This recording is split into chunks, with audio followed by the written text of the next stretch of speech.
If your store isn't getting traffic, it's not because Google hates you, it's because you've got SEO gaps. These are massive holes in your strategy that are making you invisible at the top of Google search results. Now, there are obvious symptoms for SEO gaps. You could be stuck on page 2 of Google. You could be getting traffic but no sale. You might be ranking for your brand but nothing else. And you might find competitors are ranking higher than you with worse pages or worse products. Now, these are all signs that you've got SEO gaps on your website. Today, I'm going to show you what these gaps are, how to find them, and most importantly, how to fix them fast. By the end of this video, you'll have a checklist of SEO gaps that you can check in your own store. So let's get into it.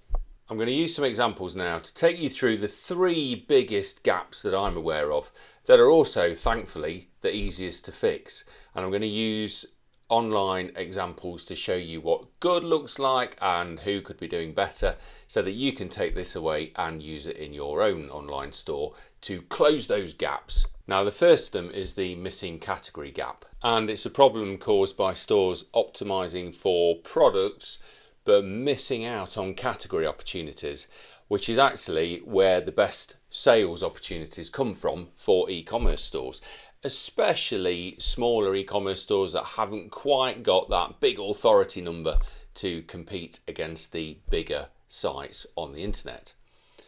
Let's have a look here, for example, at summer dresses.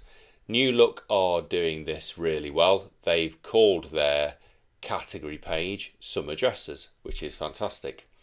And if we flick over to Whistles, we'll see that they have women's dresses, which probably explains why they are on page 3 instead of position number 1 for summer dresses.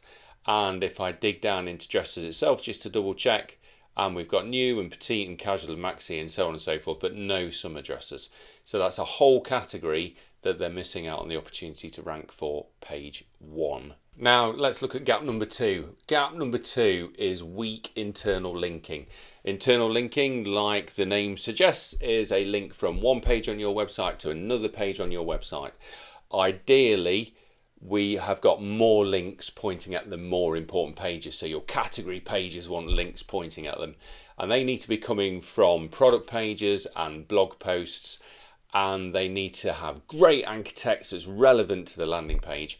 And the links need to be inside the contents. There's no good just having them in the menu bar. Have them in the written content. Now, a great example of this we see here at the Coffee Works. This is one of their blogs. Are Ethiopian coffee beans the best? It's a fantastic blog title. It's middle of the funnel where they should be. Quick to answer. Yes, some of the best tasting coffees in the world come from Ethiopia. Fantastic. In terms of invisible website syndrome, where these guys are excelling is down here. They've got a link not only to another blog post, which is fab, but they've got a link to a product page. So this goes to their dark chocolate Biscoff Ethiopia Mocha Dima. And it also has a discount code in the link, which is fab. And then another link to a product page here, which is also fantastic. So they are actively using their blog not only to win middle of the funnel keywords, but to tell Google that here's an important product page that you should be focused on. Now, guys, not doing it quite so well. This is the Bean Shop, and they've got 6 coffee categories: blend, single, decaf, organic, charity, subscriptions, and this is coffee subscriptions. And you'd like to think, given they only have 6 categories, this is probably an important page to them. So it probably comes as a bit of a shock when I put on the screen now a screen grab from some software called Screaming Frog that tells me there is not a single in-content link on this whole website pointing at this coffee subscriptions page. That's a big miss. It's not helping the Bean Shop. They could have internal links that say coffee subscriptions or get your coffee subscription here, and I guarantee this page would be ranking more effectively for those keywords than it is now. The final gap is the H1 and the title keyword. So the title of your page is, funnily enough, what the page is called. It's what you see in Google results as the blue headline. And the H1 is the first heading on the page. Both of these are vital for getting your keywords into, those vital important search terms into. And websites that use these well get alternative keywords into them both, because they're both indicators for Google of what that page is about. So if we look at if I look at IPA beer here in Beer Hunter's website, and I've got a extension here that shows me the title is by IPA Beers Online, fantastic. And then if I go to the heading, it's IPA beer. So they are using the H1 heading, the most important heading, and the title to nail two separate but related keywords for IPA beer. Now, if I go to Holgate Shop, this is an online store for selling beer as well. And if I click on the same extension, you can see that here the Road Trip American IPA 375ml can, blah, blah, blah, blah, is the title. And it's also the heading. So again, no shock that this page is down on page 3 for American IPAs, as opposed to Beer Hunter, who are at the top of page 1. Simply put, for your page title, primary keyword, secondary keyword, brand works very well. For your H1, something that sounds natural and absolutely nails another variant of your primary keyword. So that's looking at 6 online stores, 3 different kinds of gap.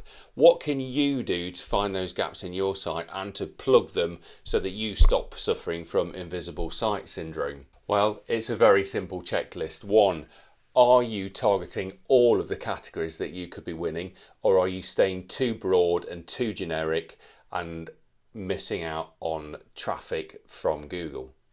2, are your important category pages being linked to from other pages on the site?